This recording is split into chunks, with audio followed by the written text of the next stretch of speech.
Hola, mi nombre es Gloria Martín, soy profesora del Departamento de Métodos Cuantitativos de la Facultad de Empresariales de la Universidad Pontificia Comillas y vamos a dedicar este tema a la resolución de programas condicionados con restricciones en igualdad.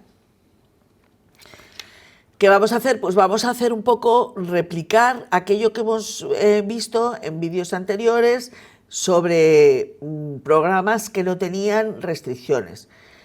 ¿Qué es lo que ocurre? Que conceptualmente las cosas no cambian por el hecho de que haya restricciones, pero sí cambia un poco la metodología. Pero siempre nos vamos a apoyar en lo que sabíamos anteriormente.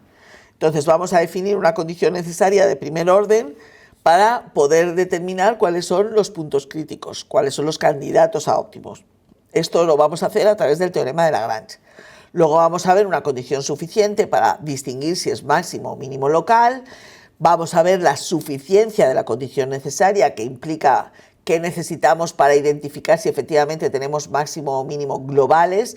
Y por último, dedicaremos un tiempo a la interpretación económica del multiplicador de Lagrange, que es el elemento clave de todo este tema. Pues vamos por el principio, que es definir el programa. Entonces, definimos el programa como un programa de optimizar f de x sujeto a un conjunto factible. En este caso, la función objetivo es una función definida en el espacio de Rn, en un dominio del espacio de Rn sobre R. ¿Tenemos cuántas variables de decisión entonces? N, x1, x2, x3 hasta xn. Por tanto, también podemos expresar las variables de decisión como x sub i con i igual a 1, 2, 3 hasta n. Por tanto, sí es importante recordar que este programa tiene un total de n variables.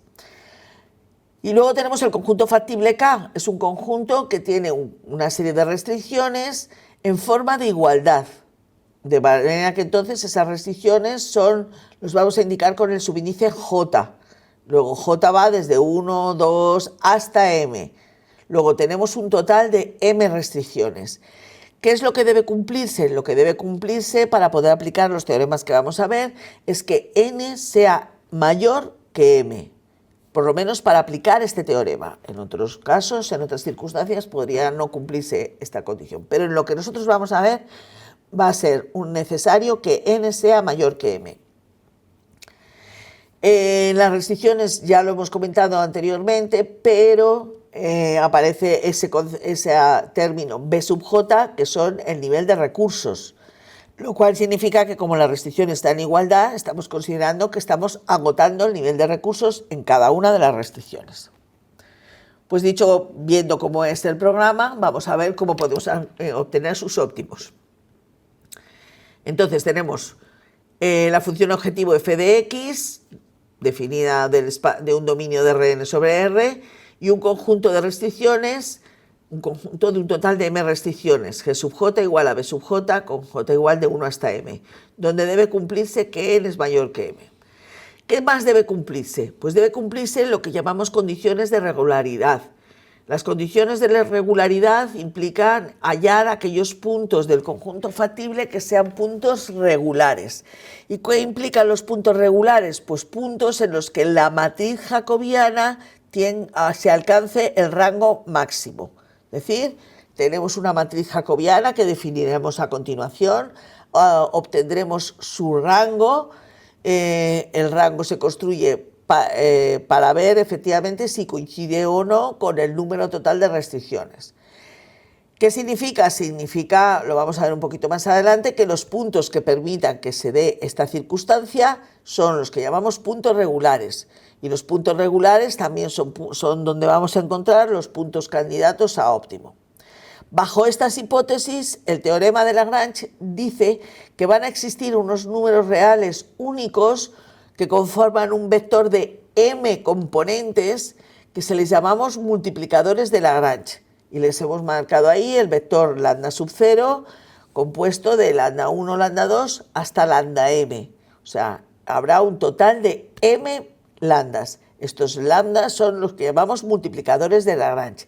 Y en esos habrá un determinado punto o puntos que junto con esos valores de lambda concretos cumplen que esta expresión que aparece aquí, que es las derivadas parciales de la función respecto de cada una de las variables menos la suma de los productos de los multiplicadores por las derivadas de las restricciones respecto de las variables son nulos. Lo que queda aquí es un sistema de ecuaciones. Este sistema de ecuaciones, cada una de ellas está igualada a 0. Y entonces, otra forma de expresarlo es que el gradiente de la función objetivo en el punto menos la suma de los lambdas por el gradiente de las restricciones sea igual a 0. Luego, entonces lo que estamos diciendo, recordemos que en la expresión, cuando teníamos los óptimos en programas libres, igualábamos el gradiente a 0. Aquí lo que estamos haciendo es ver cómo lambda por las restricciones son un contrapeso del gradiente. De manera entonces que el punto o puntos x sub 0 que pertenezcan acá y que resuelven este sistema serán los puntos críticos del programa condicionado. Esto es lo que dice el teorema, y ahora vamos a desgranar un poco lo que hay alrededor de este teorema.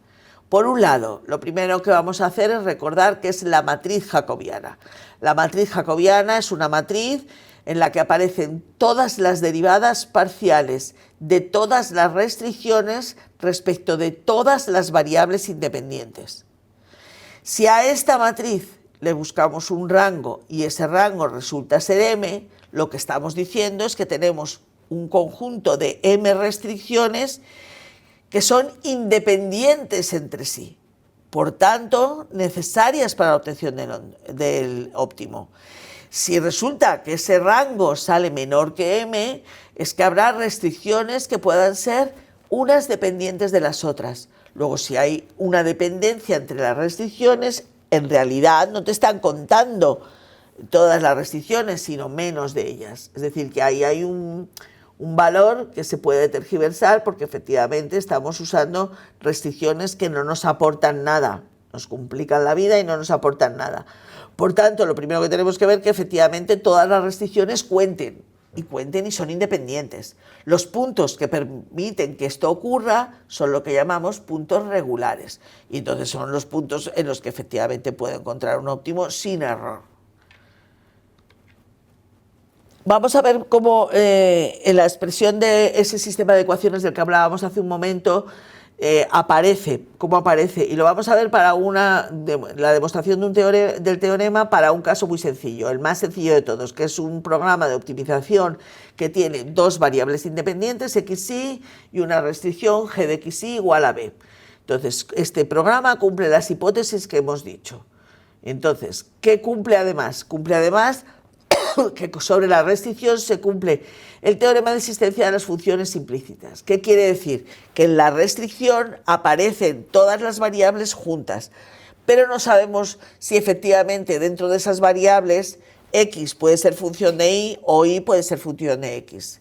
Entonces, hay una forma que implica ver el teorema de existencia de las funciones implícitas que nos dice si efectivamente esa función se da implícitamente en esa ecuación. Nosotros vamos a suponer que efectivamente y puede ser función de x o al revés. Vamos a trabajar con la idea de que y es función de x. Si es función de x, derivar una función implícita, es decir, cuando están todas las variables juntos en un lado de la igualdad, implica esta expresión. Esto es la derivada de y respecto de x y será igual a menos el cociente.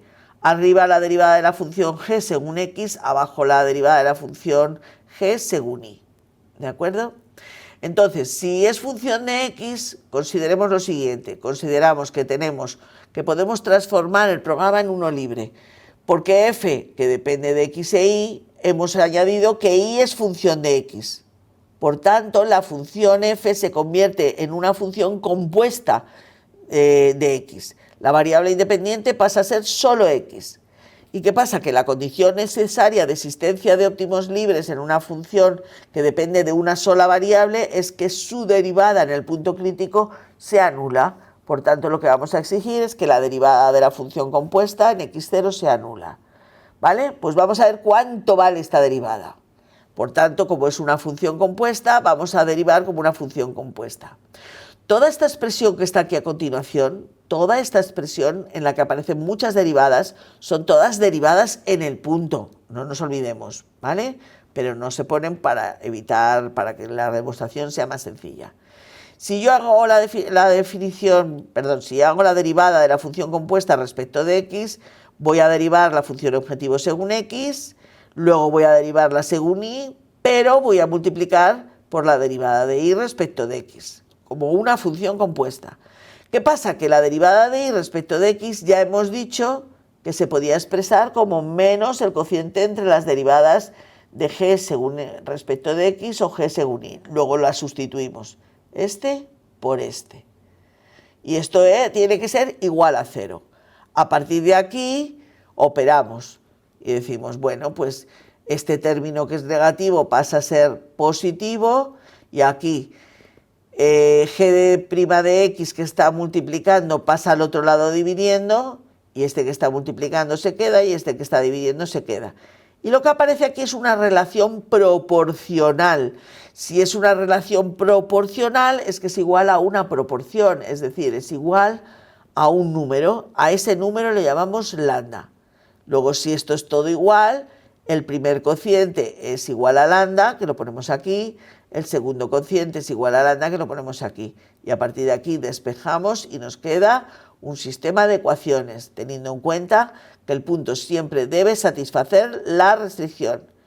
Por tanto, el valor concreto de lambda sub 0 y el valor concreto de x0 y y0 son las raíces del sistema. Un sistema que en este caso serían 3 ecuaciones, 1, 2 y la propia restricción, por 3 incógnitas, la x, la y el lambda. Entonces, ese punto es el punto crítico. Esta demostración luego se puede generalizar en términos de n variables y m restricciones y saldría lo que hemos visto en el enunciado del teorema.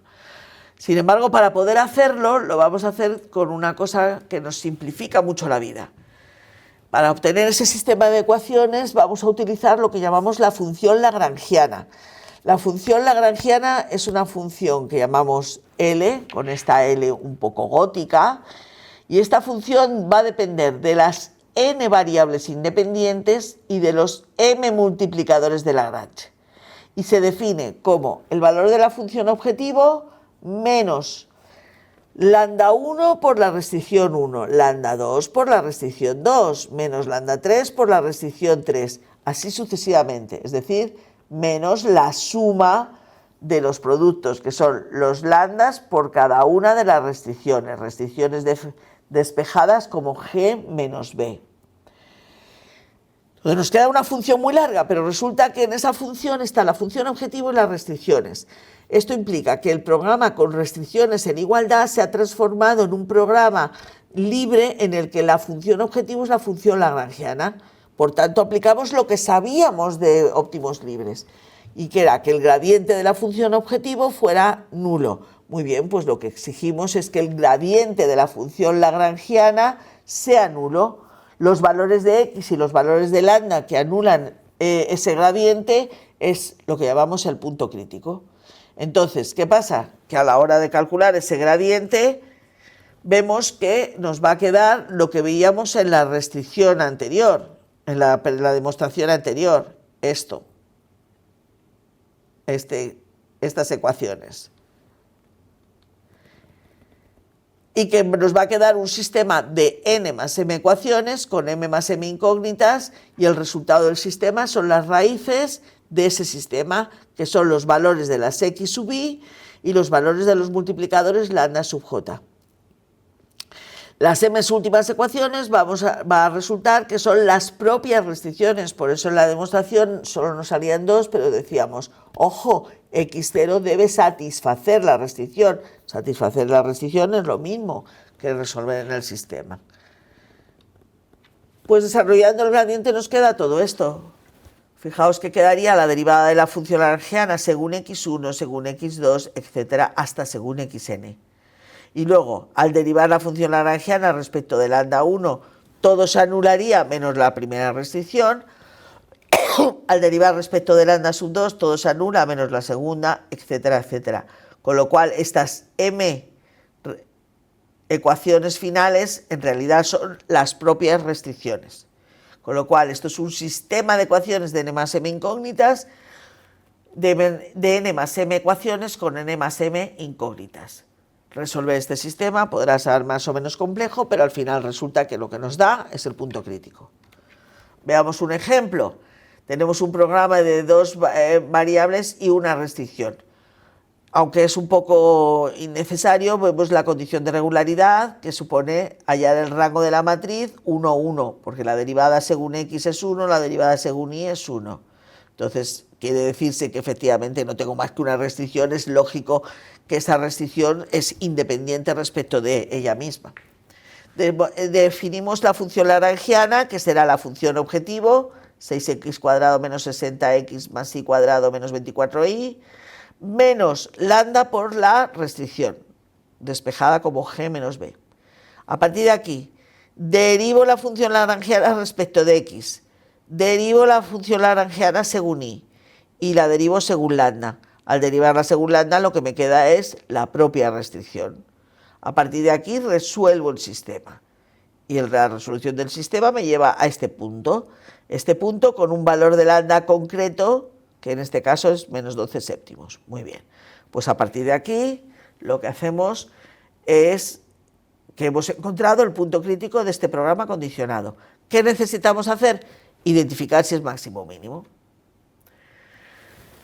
¿Qué hacemos entonces? Lo que hacemos es lo siguiente: sea el programa, en general, una función objetivo con n variables, un conjunto de restricciones de un total de m, tanto f como las funciones g son funciones de clase 2, entonces tenemos un punto crítico obtenido de la aplicación del teorema de Lagrange, tenemos los multiplicadores de Lagrange y se verifica también entonces que el valor de la función lagrangiana en el punto x0 con los valores de lambda sub 0 es el mismo valor de la función en el punto x sub 0, lo cual significa que si yo estoy buscando que x sub 0 es el óptimo para f, también lo es para la función lagrangiana. Luego, trabajar para mí con la función lagrangiana es más fácil, por tanto, entonces, todo lo que salga para la lagrangiana es lo mismo que para nuestra función restringida.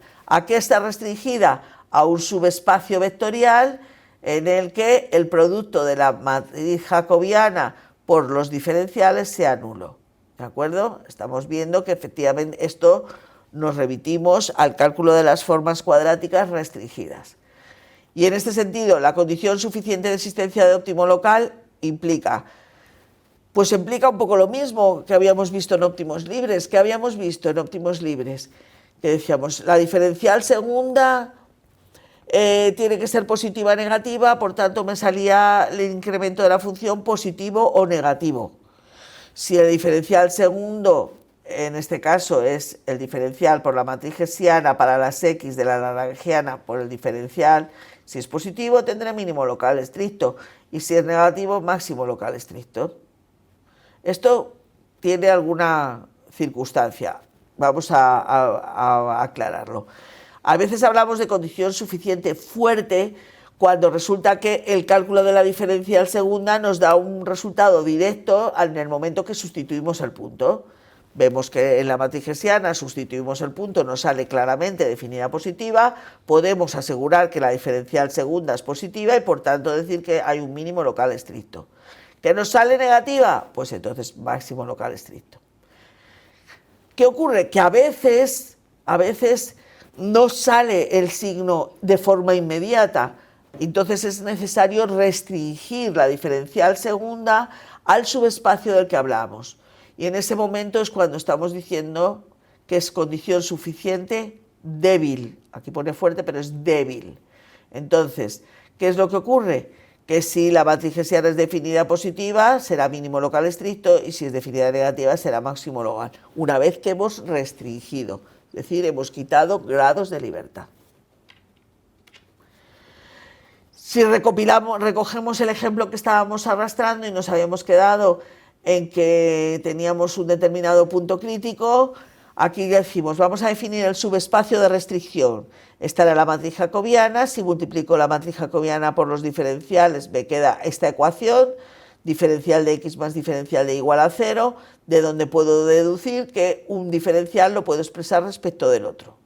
Este es el condicionamiento.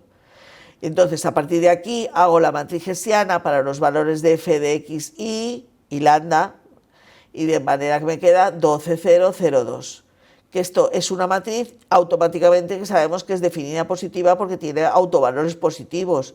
Esto es una matriz diagonal, por tanto 12 y 2 son los autovalores.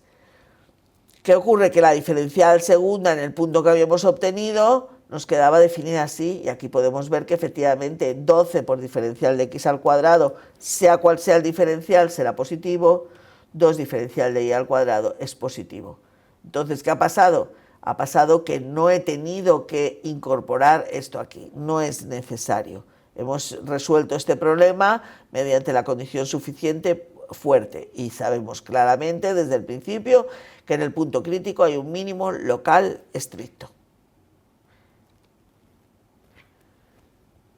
¿Qué ocurre si queremos dar un paso más y ver si efectivamente ese punto local es global? Pues entonces lo que hacemos es lo mismo que habíamos hecho en el tema anterior. Vamos a analizar la convexidad del programa.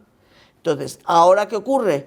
Que el conjunto factible no es el dominio, luego no es convexo por definición, pero tenemos que ver cómo es. ¿Qué ocurre? Que estas restricciones en igualdad, tal y como hemos visto en un teorema del tema de convexidad, estas restricciones en igualdad solo son convexas si G son lineales. Entonces, si G igual a B conforman un hiperplano, es un conjunto convexo. Entonces, salvo esas circunstancias, los demás conjuntos no salen convexos. Pero hay que analizarlo. Entonces, ¿qué hacemos? Analizamos la convexidad de la función y analizamos la convexidad del conjunto. Si la función es convexa en K convexo, tenemos un mínimo global. Si la función es cóncava en K, con K convexo, tenemos un máximo global. Y si la función es estrictamente convexa en K convexo, tenemos un mínimo global estricto. Y si tenemos una función estrictamente cóncava en K convexo, tenemos un máximo global. Fijaos que siempre K tiene que ser convexo. Lo que va cambiando es si la función es cóncava o convexa. Entonces, en el ejemplo anterior que nos había quedado esto, como la matriz hessiana va a ser siempre definida positiva en todo el dominio, en todo K, podemos analizar y concluir que la función es estrictamente convexa. Como el conjunto K era x más y igual a 16, es un conjunto que es convexo porque es un hiperplano, es una estructura lineal. Luego que tengo una función estrictamente convexa sobre un conjunto convexo.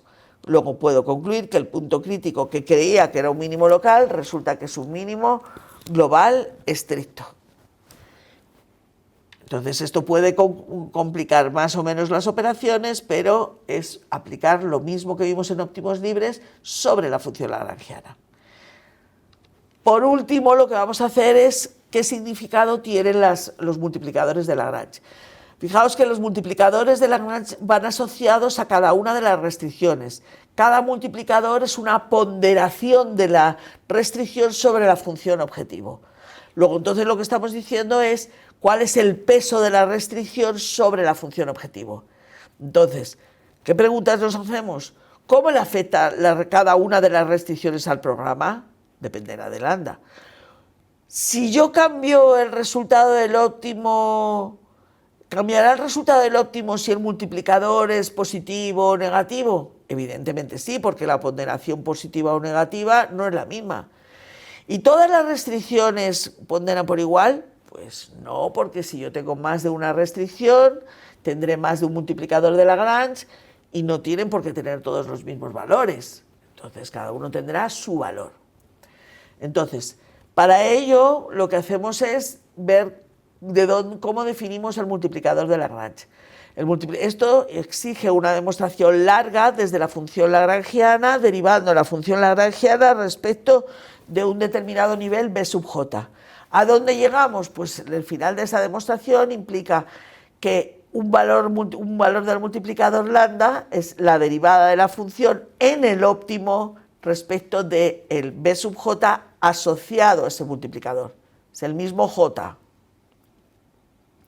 Entonces, ¿qué estamos diciendo? Estamos diciendo que j representa una derivada parcial. ¿Y eso qué implica? Pues interpretarlo como se interpretan todas las derivadas.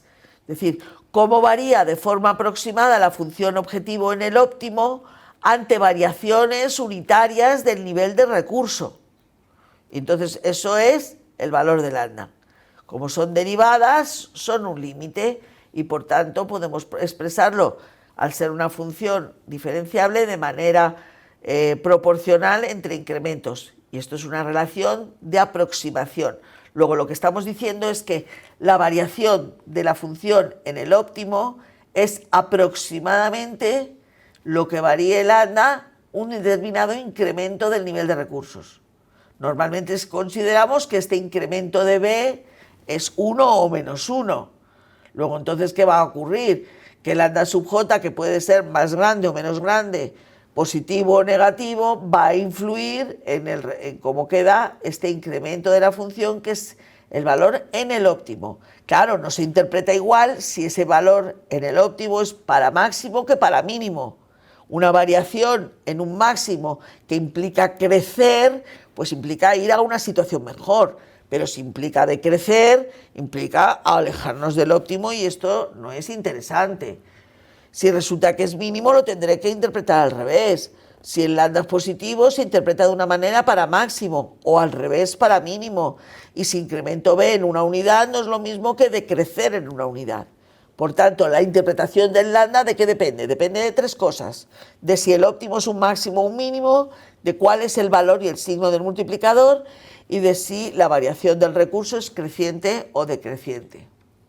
En el ejemplo que veníamos arrastrando desde el principio, lo que nos quedaba es que el lambda nos había salido menos 12 séptimos y el óptimo era un mínimo global estricto. Luego lo que estamos diciendo es que variaciones del valor mínimo son aproximadamente menos 12 séptimos lo que varía el nivel de recurso. Si resulta que el nivel de recurso se incrementa en una unidad positiva, lo que estoy diciendo es que la función objetivo va a variar en menos 12 séptimos el valor del óptimo. Como estoy en un mínimo, implicaría ir a un valor aún más bajo. Luego, esto es una cosa que nos puede interesar, lo cual nos lleva a decir, pues habría que modificar el programa. Bueno, pues modifíquese. Si por contra el incremento del nivel de recurso es negativo, como el multiplicador también es negativo, ¿qué pasa? Que la variación del valor mínimo de la función sería positivo. Es decir, estoy en el mínimo y voy a crecer. Hombre, pues esto no me interesa. Luego, esto nos puede permitir tomar decisiones, dependiendo de qué nos interesa. Incrementar el nivel de recursos o disminuirlo. Pues en este caso nos interesaría incrementarlo. Y con esto habríamos terminado el tema de programas de optimización con restricciones en igualdad.